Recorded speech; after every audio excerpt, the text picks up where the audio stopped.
So, a very big welcome to you all tonight. It's wonderful to see so many people here to hear our talk. So, this is just a little word of welcome from me. My name is Adam Simon. I'm the leader of the Lake Community of St Benedict.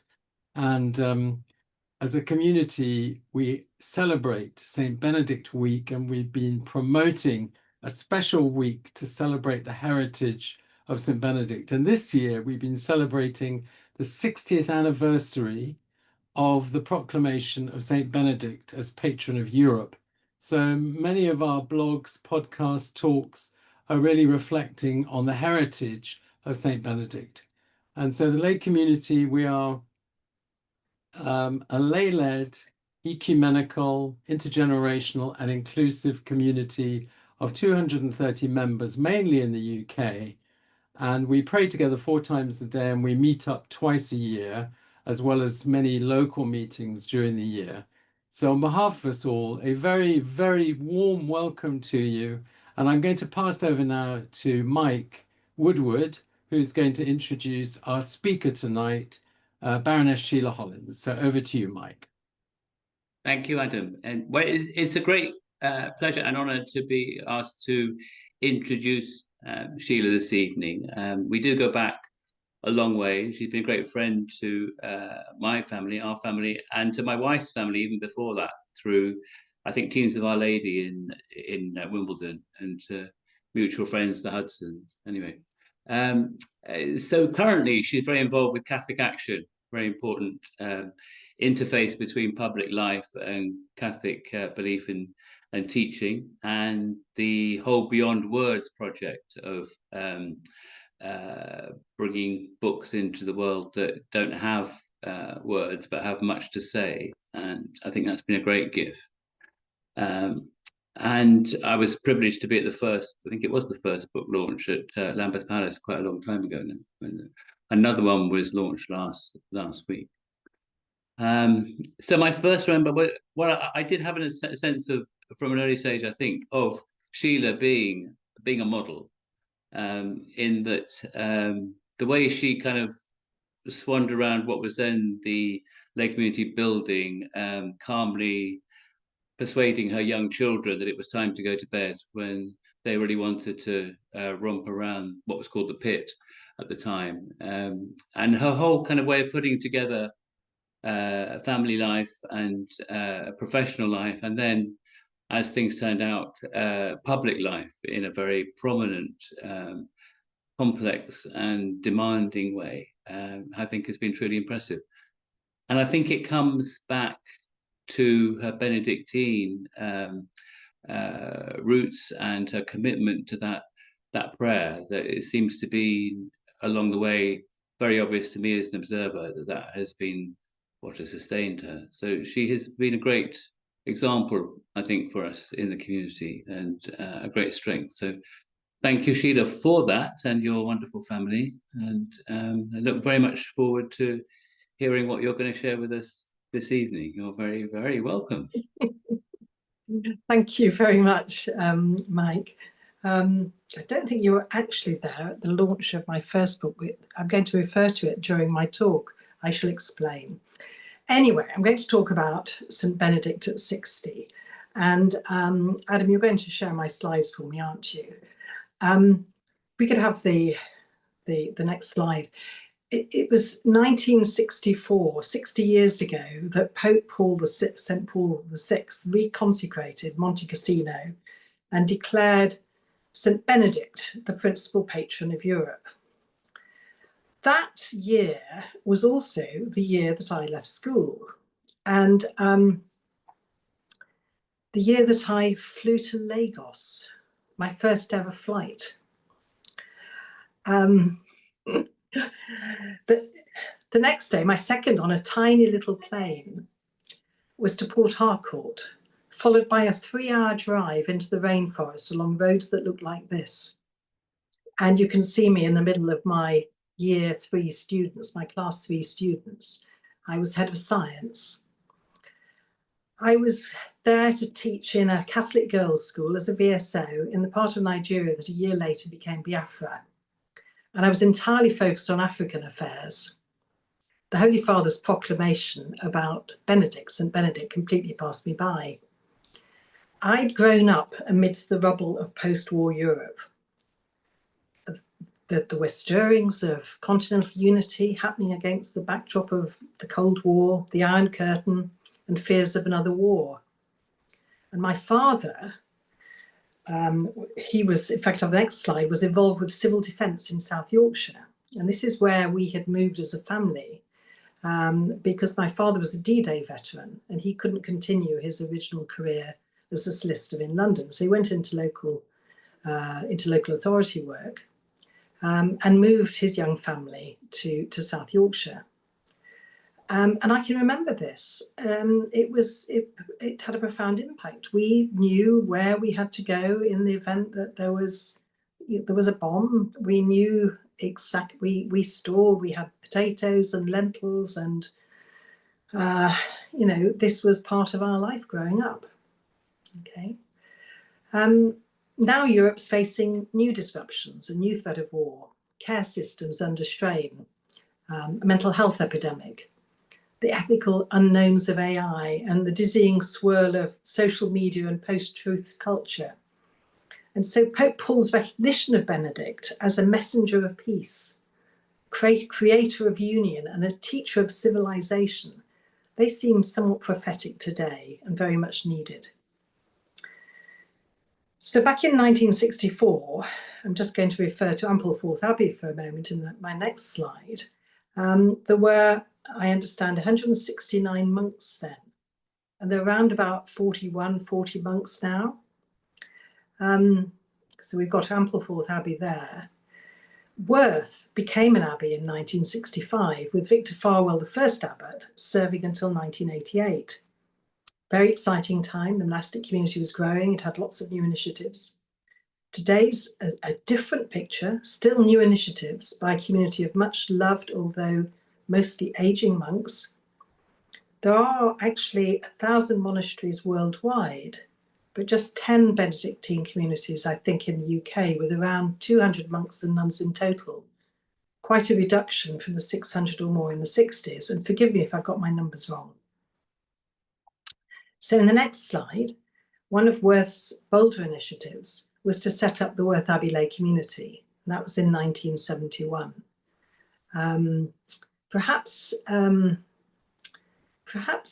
Abbot Victor anticipated that the most radical expression of Benedict's legacy in the future would not be in monasteries, but in homes, workplaces, schools, and online gatherings, places where people such as ourselves are inspired by his rule and living out his wisdom daily. I wanted to refer to the promise, because when the lay community became independent, we developed a promise. And some people thought that a promise was really rather a big thing. We spent a good year discerning our charism and negotiating a promise that everyone would feel able to make. I suggested adding the phrase, "in ways in which my circumstances allow." Because to some of us at the time, people with demanding family and professional lives, for example, a promise sounded really rather daunting. So whether it's through joining in the online office or one of the learning opportunities offered by the community, membership of a local or a regional group, Easter at Cavanley or the summer gathering, contributing to and reading lay community quotes every day, we're all enriched in some way. And as we members go about our daily engagement with the world, we try to connect with God every day too. As Elizabeth Serple pointed out in her thought-provoking talk about the body of Christ, we all need to visit the filling station to support our own unique vocation in the world. And one recent lay community daily quote chosen by Derek Oakley was something that Joan Chichester said in her book, 21st Century Benedictine Spirituality. It's the single-minded search for God that defines Benedictine spirituality.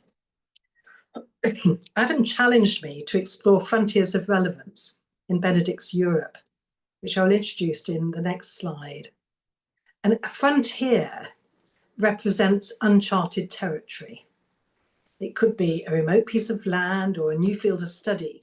But if someone calls it the frontier, you're challenged to explore it.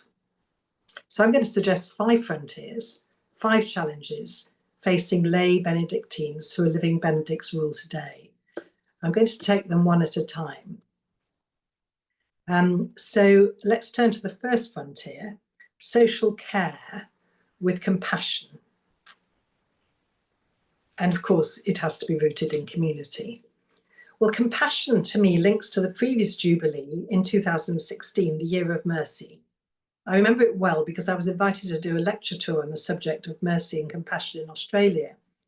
And social care is close to my heart as a doctor and a policymaker in the area of disability and in end-of-life care, and indeed as a carer, as a family carer.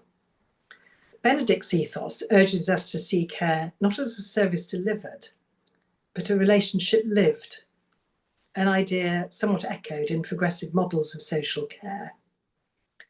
On our community podcast, Graham Appleton, who's an LCSB member and a social care practitioner, shared how his work supporting adults who need care is shaped by Benedictine listening and attentiveness, and his lovely reflection linked the harmony of music to the attunement required in care, revealing how Benedict's call to listen with the ear of your heart is deeply relevant to today's human services. In a blog on the Lay Community website, which I've illustrated in the next slide with an image from a Books Beyond Words word-free story, one of the stories that Mike referred to. This story is called A Refugee's Story. Katie Livesey, in her blog, Caring for Humanity, for You Were Foreigners in Egypt, reminds us of one of the most powerful refrains in the biblical tradition, a call to remember our shared vulnerability and to act from that place of memory. Her blog reflects on the imperative to care for people who are displaced, refugees and strangers, not out of pity, but because we too know what it is to be displaced. Hospitality in this light is not just kindness, it's justice. And this resonates deeply with the rule of St Benedict, which declares all guests who present themselves are to be welcomed as Christ. It's a hospitality that doesn't ask where someone comes from, how long they are staying, or whether they deserve welcome. It simply opens the door. In today's Europe and beyond, there's a growing rejection of strangers. Borders harden, rhetoric dehumanizes, hospitality becomes politicized, yet the LCSB, echoing Benedictine values, continues to affirm the dignity of a stranger through simple human acts, creating space, offering community, practicing presence. The blog calls us to a radical kind of welcome, not just as a moral good, but as a spiritual necessity. It chimes well too with the message of Fratelli Tutti that we are all brothers and sisters, and that our tasks are to sustain hope, to be the sign of unity,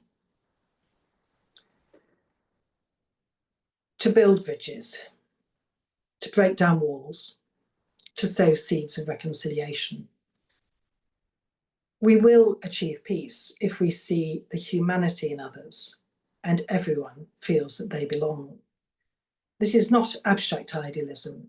Lay people within the LCSB are finding ways to live this, in parish halls hosting asylum seekers, in kitchens offering warm meals, in daily interactions where fear is replaced with encounter. They are forming a living answer to the question, who is my neighbour?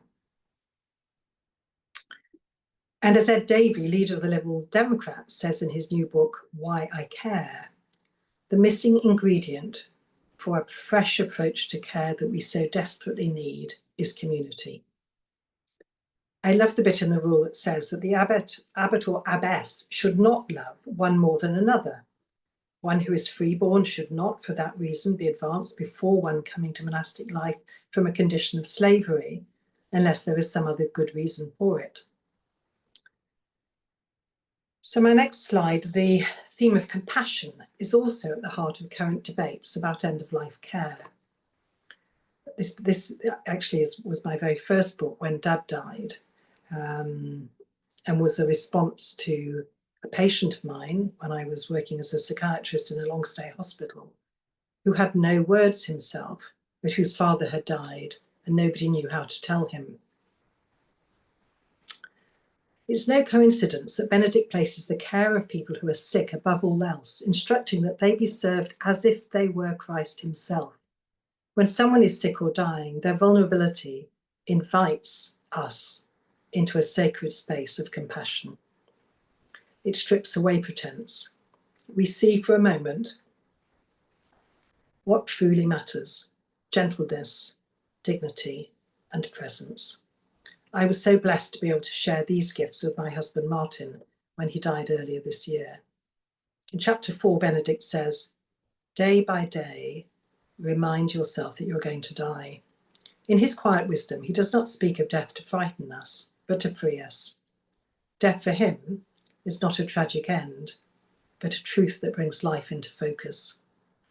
And when we live with the awareness of our mortality, we become more present, more humble, and perhaps most of all, more compassionate.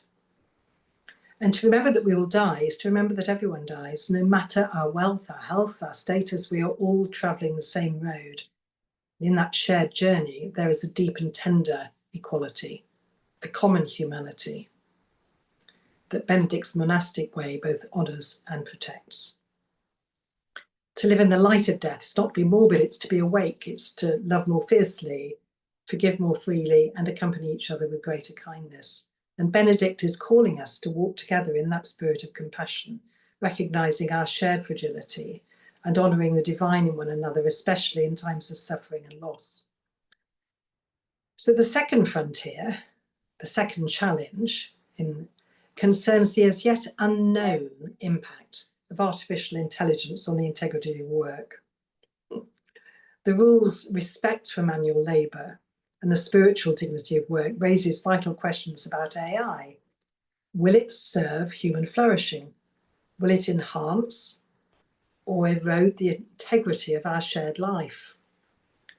The Benedictine motto, Ora et Labora, is a prompt to remind us that technology must never replace the soul of work, the relational, ethical, and creative dimensions of work. I'm going to come back to this in a moment or two.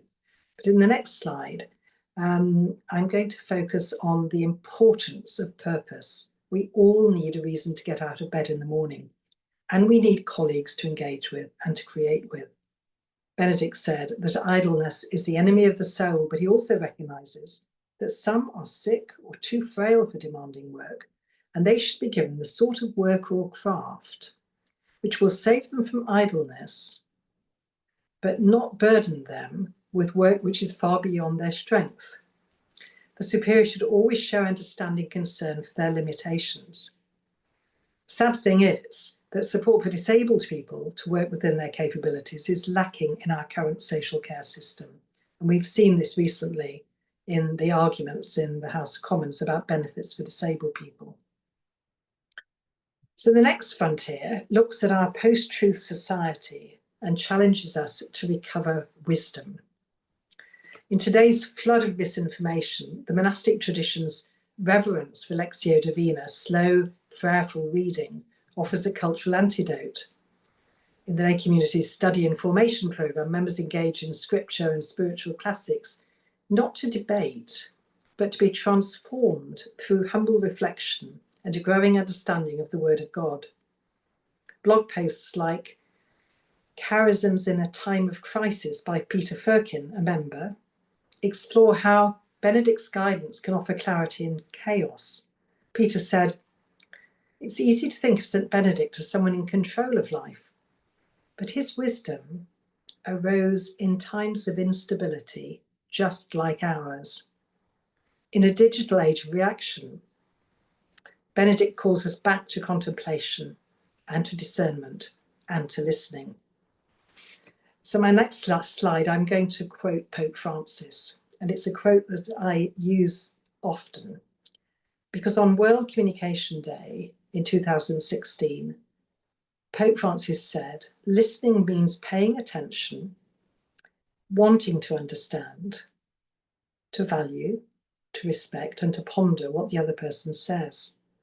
Knowing how to listen is an immense grace, a gift which we need to ask for and then make every effort to practice.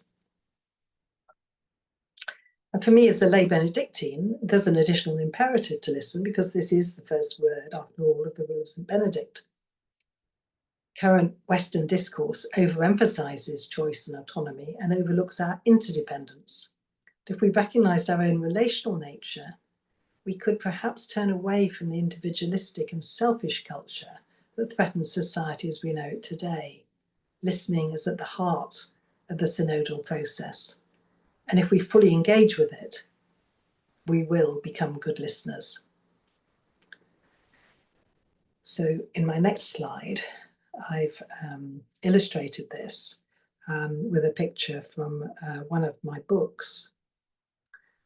Really to make the point that when we feel listened to, we're more likely to feel safe and to be able to keep ourselves and other people safe too. The penalties of not doing so will be more disaffected young people, more policies that disadvantage older people and disable people of all ages, more state-supported euthanasia, more trade wars, more boots on the ground, more weapons in the air, and more turning strangers away. Peace needs to begin at home, in our workplaces, in our parishes, our communities, before peace will be achievable in the wider world. And peace requires us to listen to each other, including people who make us feel uncomfortable. So my fourth frontier is about social media and the growing quest for authentic connection. The LCSB makes careful use of digital platforms, not to project a brand, but to nurture connection. Online liturgies, podcasts, blogs, shared prayers provide space for authentic connection.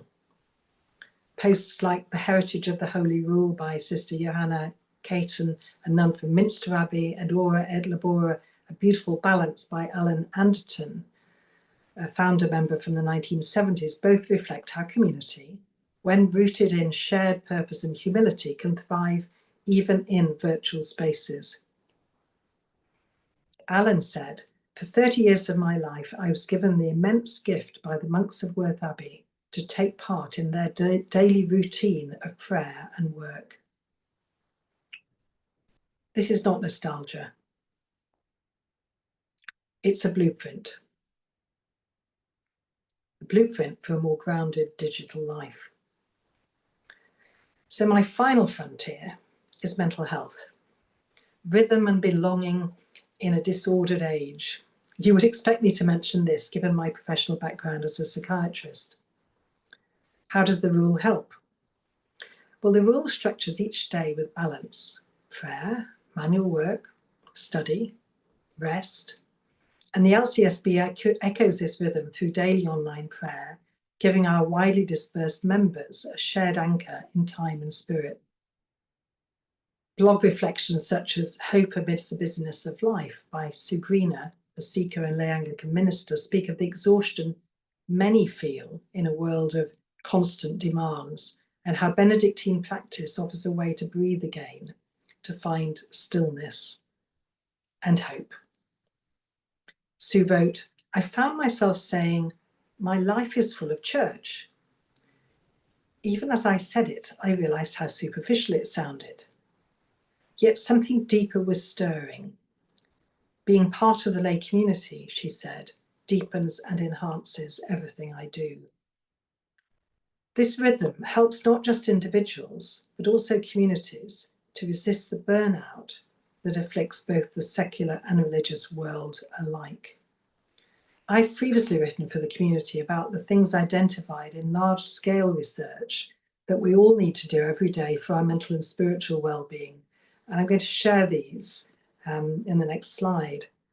There are many graces that come from practices that are shown to benefit not just ourselves, but other people and our wider communities. Practices that are for the common good. They're easy to remember because each one begins with a letter from the word graces. Probably the most important correlation with good mental health is the G for giving. This could include giving our time to listen or to help another person, but everybody actually has something to give. It might just be their smile. It might be much, much more, but it will be of equal value, because the act of giving is what's important. The R is for receiving, and is a gentle reminder of our dependency on others. We are not self-sufficient.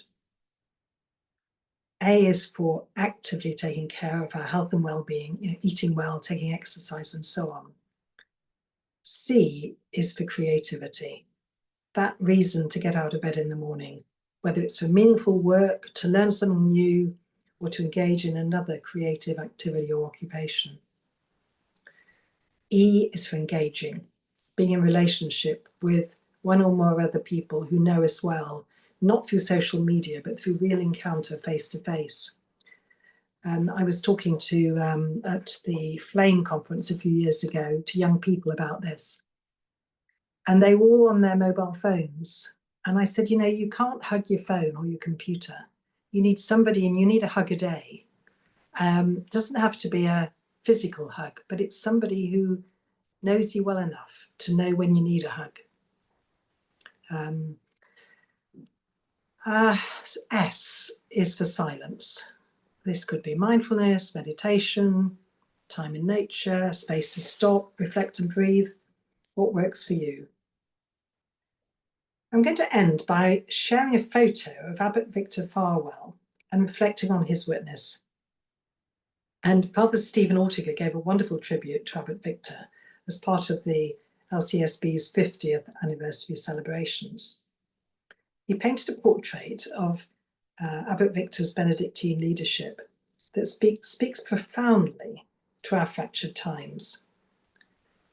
Abbot Victor did not lead through dominance or charisma, but through listening, presence, and trust. Father Stephen reminded us that he drew out of others their best selves, not through control, but by believing in them. I remember his eyes and the gentle connection and encouragement that he inspired. I remember one Easter, his eyes reassuring me that it didn't matter that my young autistic son was running up and down at a solemn moment during the Maundy Thursday service. This is leadership grounded in the rule of St Benedict. Abbot Victor embodied it. He listened to what was said and what was unsaid. He led by example. He stayed rooted, not in institutional power, but in spiritual depth. In an age increasingly marked by authoritarian styles, whether political, ecclesial, or cultural, Benedictine leadership offers a necessary counterexample. It's slow, patient, relational, not flashy, but durable. Victor's leadership was, in Ortiga's words, broad and deep, able to hold complexity without needing to dominate it. And lay members of the LCSB formed in this tradition carry this leadership into workplaces, parishes, families, and public life. They practice authority not as control, but as service. They try to listen before they speak. They draw strength from silence, not spectacle. And Abbot Victor's example reminds us, perhaps, that true leadership is not about visibility or volume. It's about fidelity to people, to place, and to God. And that kind of leadership, though quiet, can change everything. I know for myself that the spiritual grounding that I received at Worth and in the LCSB has given me the confidence to respond to calls to lead and to accept responsibility to make decisions informed by my conscience, not to be afraid or coerced by groupthink or external pressure. Europe today is spiritually hungry and socially fragmented. It's not at peace with itself or its neighbours. From disinformation to ecological crisis, from AI to isolation, the continent needs not just policy, but a renewed sense of soul. And St Benedict offers that soul through a rule that is ancient yet flexible, demanding and yet liberating. And lay people like the lay community's members, are not waiting for permission to live it. They're doing it in classrooms, in care homes, in kitchens, in boardrooms, on Zoom calls, showing that the monastic call is not to withdraw from the world, but to transform it one step at a time. I suggest Benedict is not just a patron of Europe's past, but a saint for our future. And he's shaping its future through communities like ours, one act of prayerful, practical love at a time. Benedict is providing us with a roadmap towards the kind of world we all want to live in, a roadmap that begins with the word listen. So in the next slide, I'm going to refer to a recent weekly Dumbledon group, and I'm glad there's some Dumbledon members here, a local group that's been meeting for more than 40 years. Our Lectio was on John's Gospel, chapter 16. Jesus said, "The hour is coming, indeed it has come, when you will be scattered, each to his own home. And then he said, I have said these things to you, that in me you may have peace." We reflected that as members we've been scattered too, but we find peace when we gather in God's name. In his BBC radio interview yesterday, Abbot Jeremias described monasteries as places of hope in a fractured world, its members seeking balance, order and stability. And I suggest that as lay Benedictines, we're doing the same in our lives. And in seeking balance, order and stability, perhaps we too are offering places of hope. Thank you.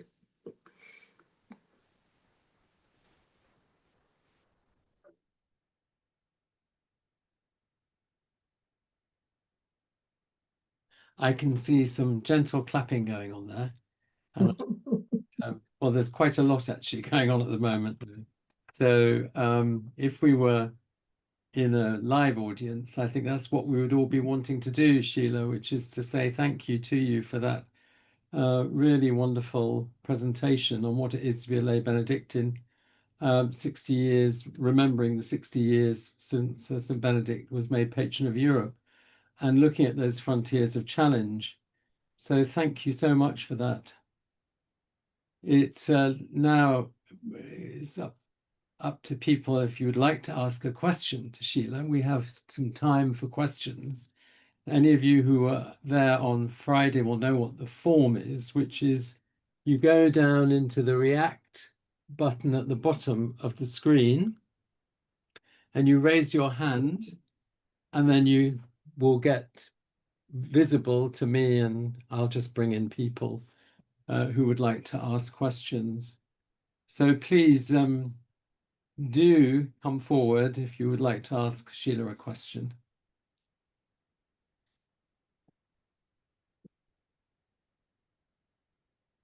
Might be people would prefer to have a discussion, Adam. Yes, if people would like to have a discussion. Well, I've got Neil, he's got his hand up, and I've then got James. So let's get going with Neil. You'll need to unmute, Neil.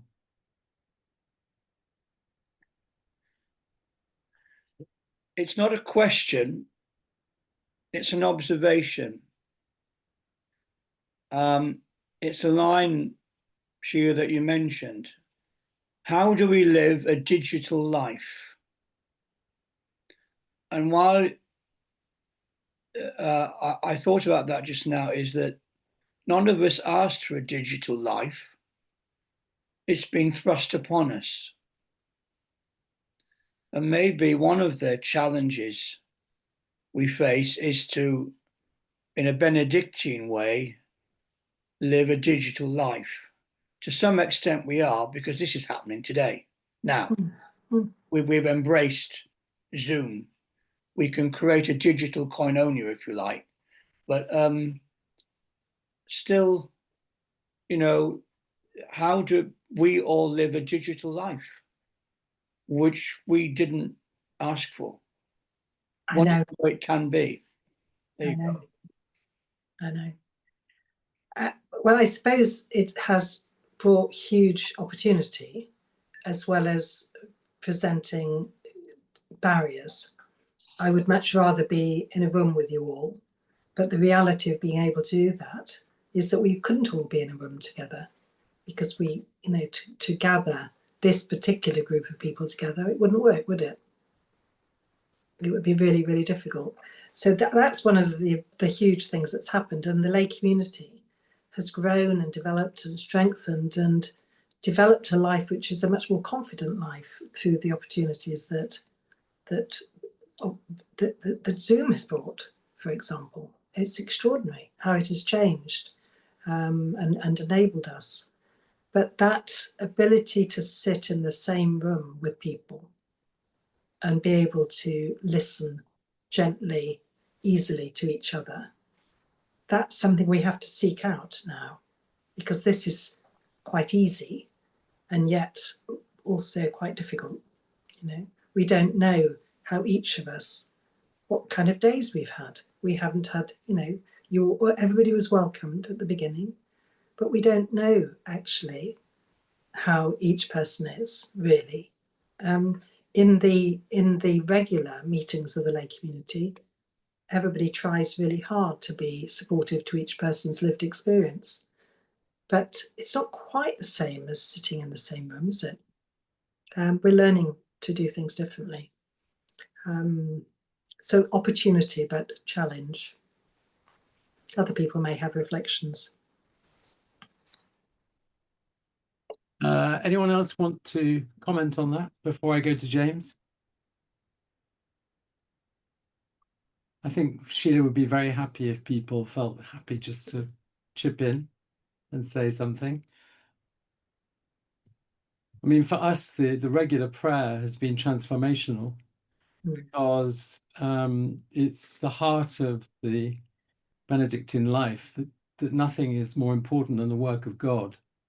And when we turn up for each other in prayer every day, which we've kept going since March 2020, 4 times a day, it's transformational because, you know, sometimes you may not feel really like turning up, but you do.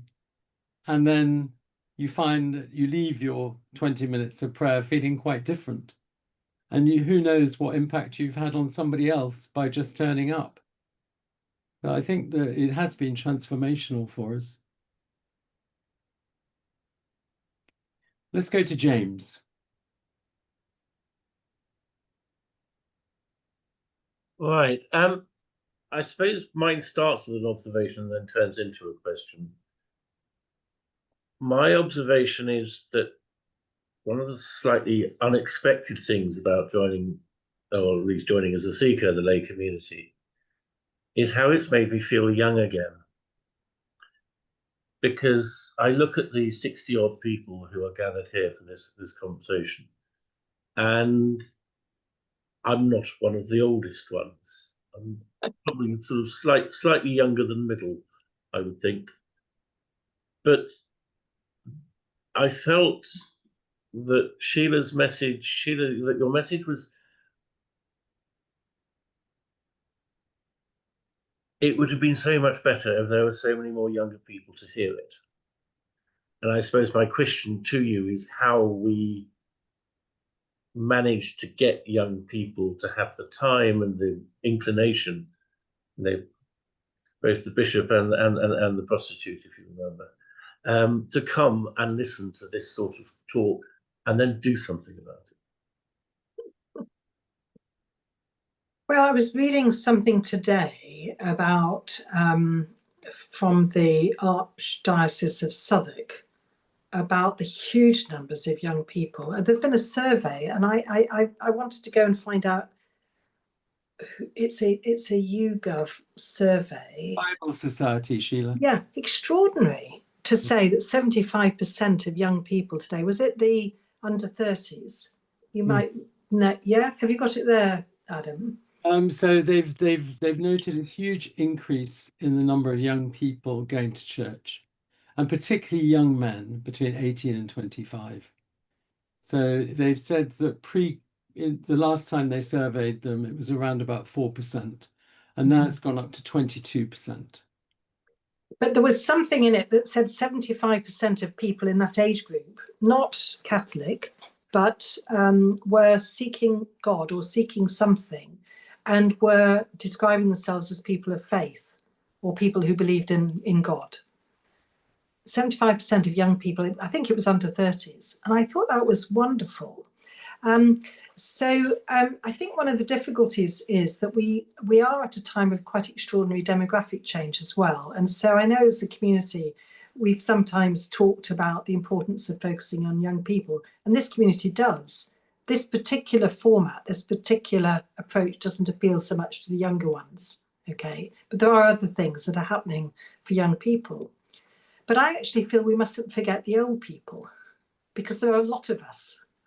Okay, and I had a really interesting conversation today with somebody who said that he's 84, and he said, I'm beginning to realize that most people see my life as irrelevant now. He said, I feel like an outsider. I'm on the edge. People kindly remember me from time to time, but I'm not the main story. Okay, and I thought, well, golly, you know, why shouldn't we, all of us, be the main story at all stages of our lives? You know, why is there anything wrong about nurturing and listening to older people? Because there's quite a wisdom that comes from being old. I love spending time with my grandchildren. I'm not so sure they enjoy it quite so much listening to me. We had quite an interesting conversation over supper tonight.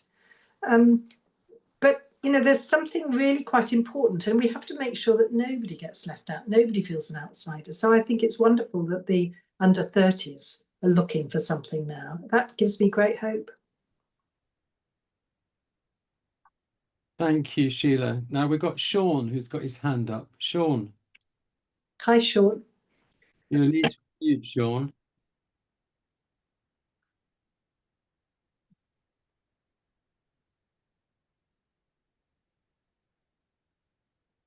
Sean, you still haven't unmuted. Hit that button. That's it. I think you can see it there, yeah?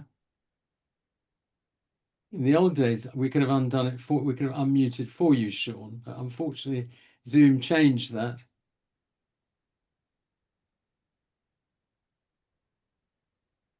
Sean's a member of Dumbledon and is usually you don't have a problem with it. Sean, oh, well done.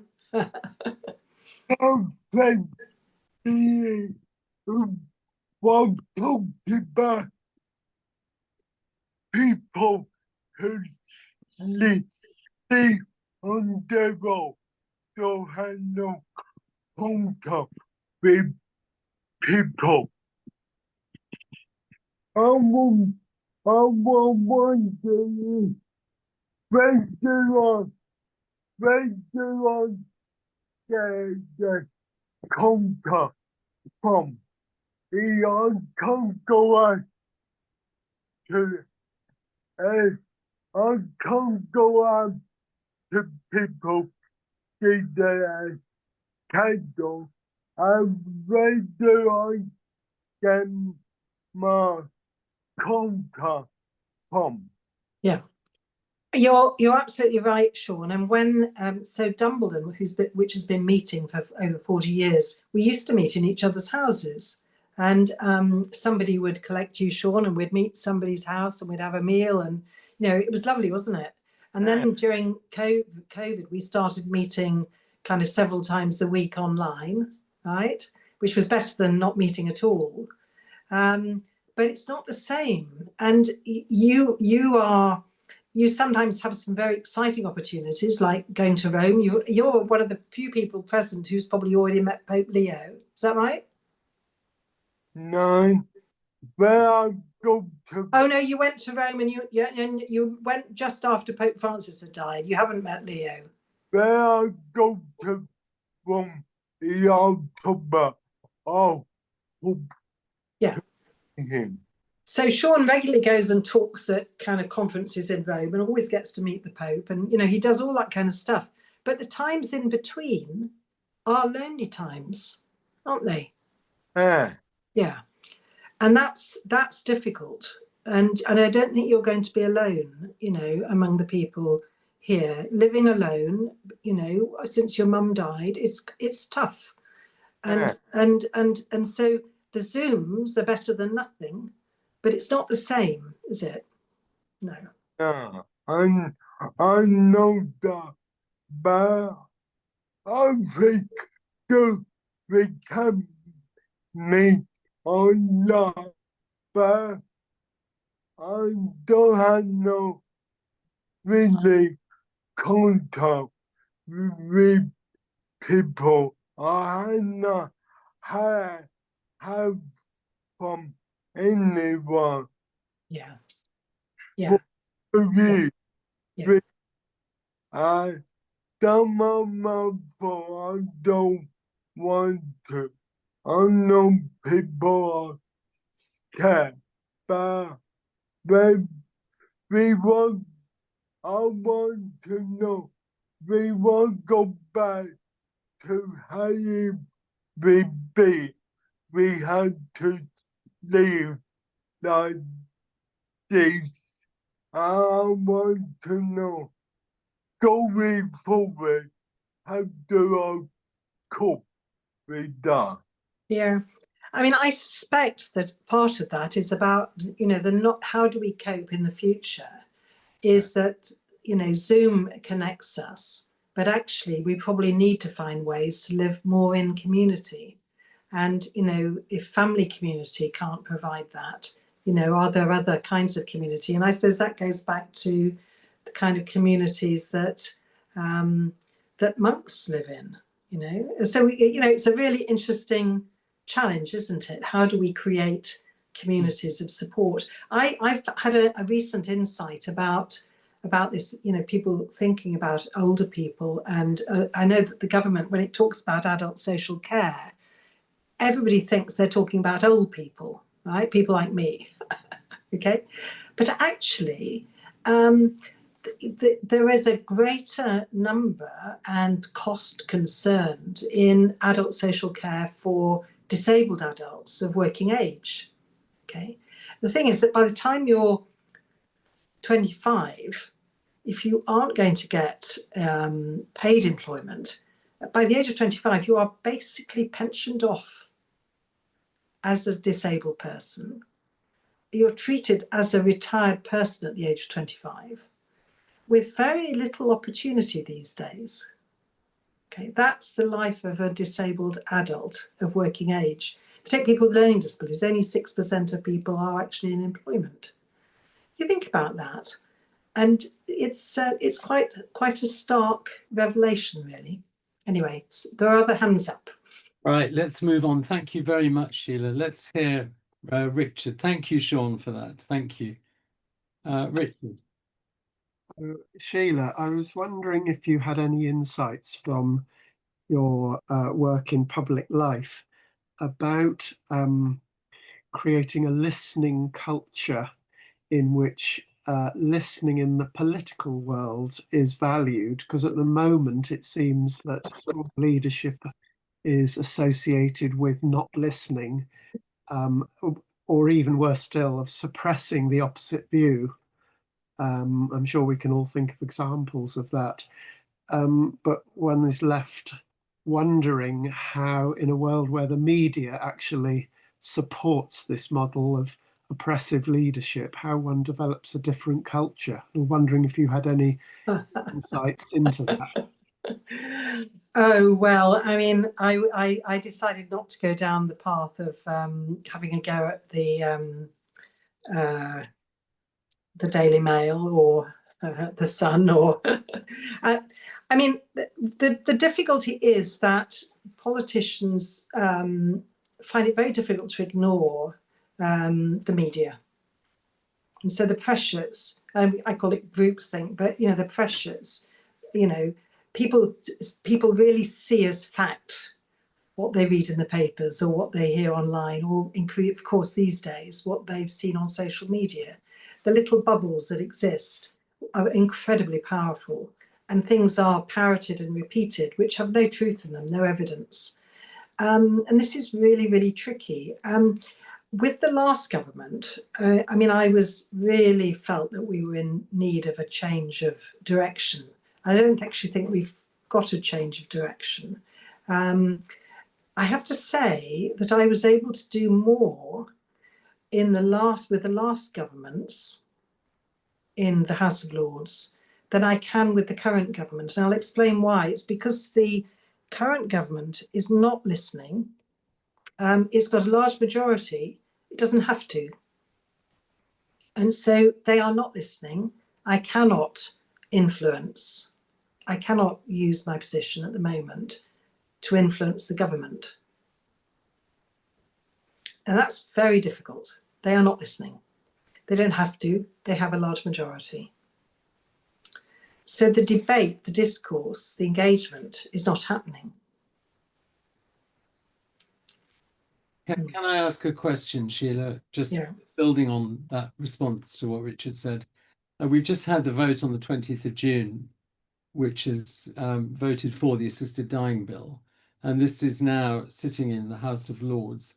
Could you just help us to understand, I suppose, what you're able to do and how all the qualities you were talking about of Benedictine listening are sort of helping you to navigate this very difficult time in the House of Lords at the moment?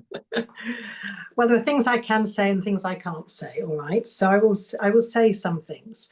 First of all, it's a private member's bill, and that's so therefore there is an opportunity to influence it, because there will not be a 3-line whip, okay? So the government is not backing this bill, right? The fact that Keir Starmer is reported to have voted for it, I think he was actually out of the country, so he can't have done, but the fact that the Prime Minister has said that he supports it does not mean to say that the government supports it. Secretary of State for Health, for example, doesn't. The majority of the Cabinet, they don't support it. Okay. The point is that it's a private member's bill. So you will read in the newspapers that the House of Lords is not constitutionally able to get rid of the bill and vote against it. That's not true. If you think about our constitution, I mean, it's called democracy. We actually have 2 chambers, an elected chamber and a non-elected chamber. That's for a reason. In America and in Australia, they have 2 elected chambers. They're always, they don't give in to each other.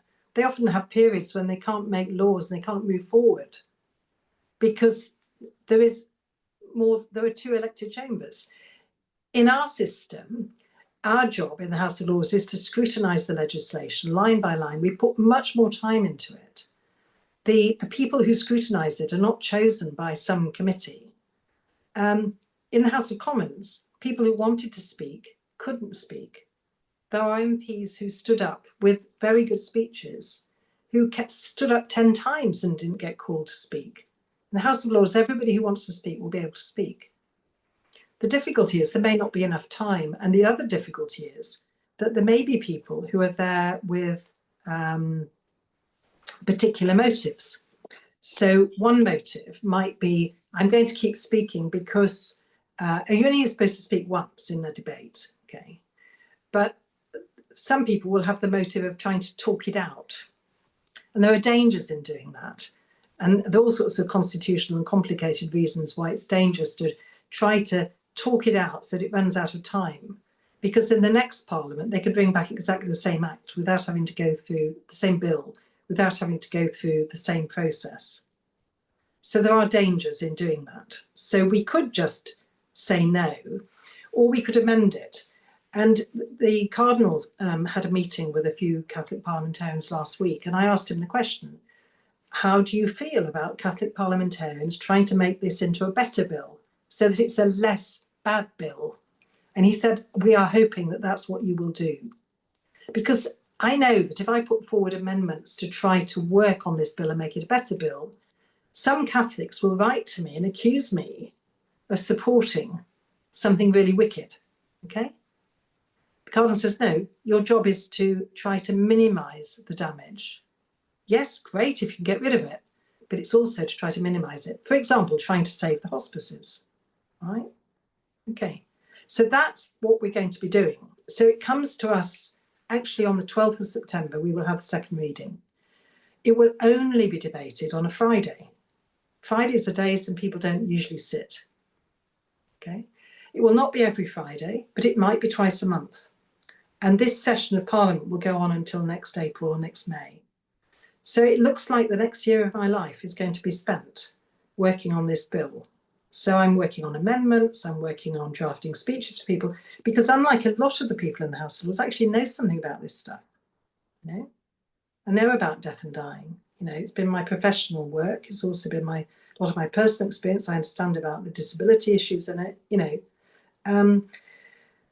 So we are working on it. We're also trying to raise money because we need a really good communications and policy team to help us to write the kinds of amendments that might actually hold and garner support when it goes back to the House of Commons. And you see, one of the brilliant things about this is that each vote, there have been a smaller number of MPs who've supported it.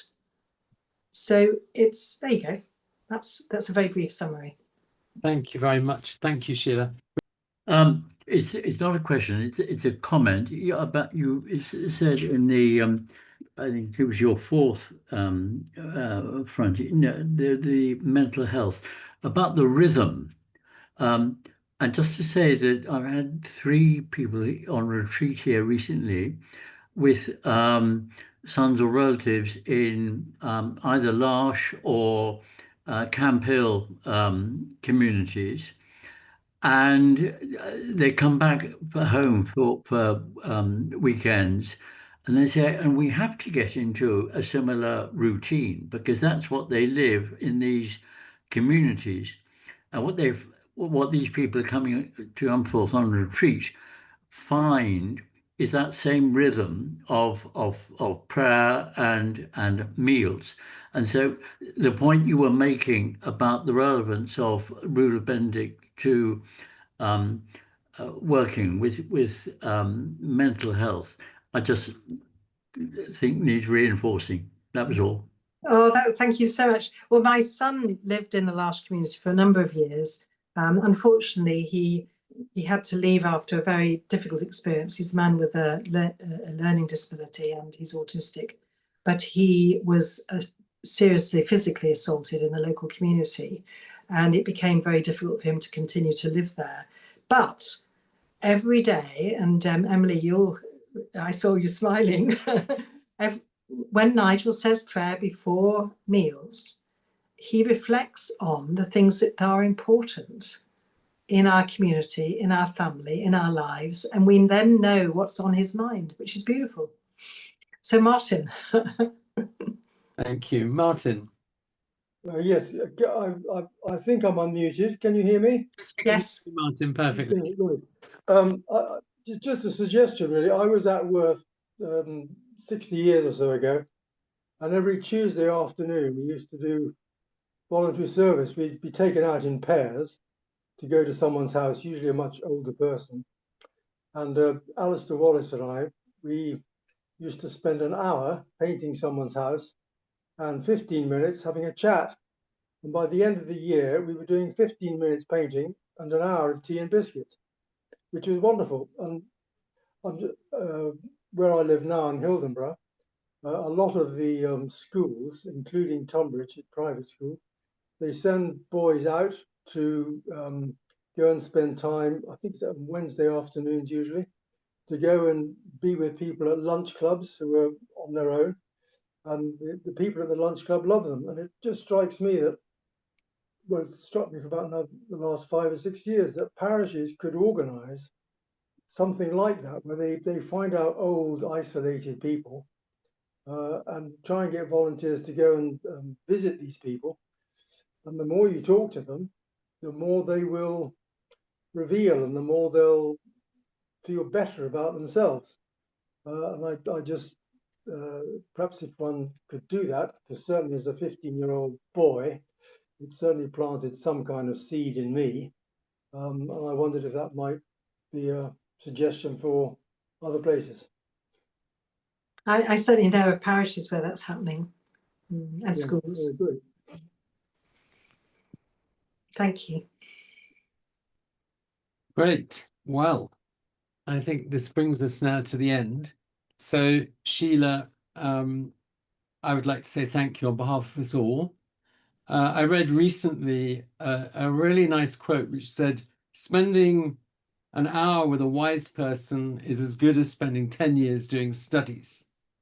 And I feel that the hour that we have spent listening to you, I certainly am going to go back to the script and really digest everything that you've said to us, because I think that what you've said is really deep and important. So thank you very much. Can we all please give Sheila our round of applause for wonderful.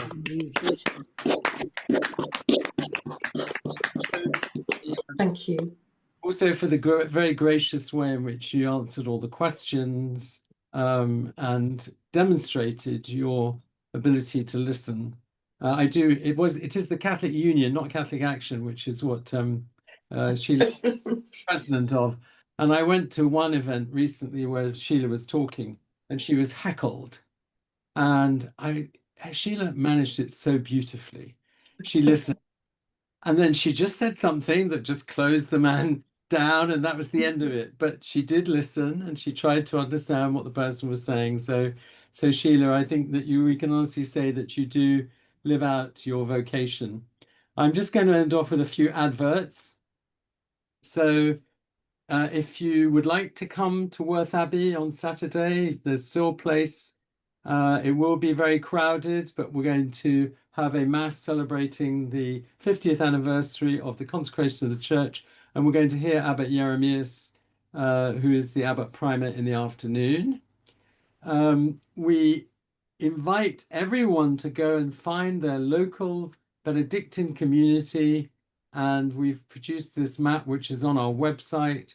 If you happen to be within a reasonable distance of one of these abbeys, why not go there? I'm sure most of the people on today's call already are associated. We've got quite a few oblates tonight who are here with us. But that's just a little plug we're doing for St Benedict week. And the last thing is that we have a wonderful bit of news, which is that a long-awaited book has just been published. It's going to be available from next week in the Worth Abbey bookshop. It is Father Stephen, God rest his soul, who passed away 18 months ago, who wrote a book about Abbot Victor. And Mike Woodward, who introduced Sheila at the beginning, has actually brought this together and really made it happen. He's made this publication happen. So you'll be able to get a copy of that in the Worth Abbey bookshop. It will be available in other bookshops as well. And there's also Abbot Victor's talk on prayer, which certainly when I started off going to Worth was very, very influential on me. So with that, I bid you all farewell. If you want to keep up the St Benedict week, we had a podcast from Abbot David Charlesworth of Buckfast on Saturday. We had a blog from Sister Laurentia from Stanbrook on Saturday. Today we had a blog from Neil, who's here tonight, who asked that question. A very beautiful blog. So we've got a blog a day and 4 podcasts, which you can also listen to as well.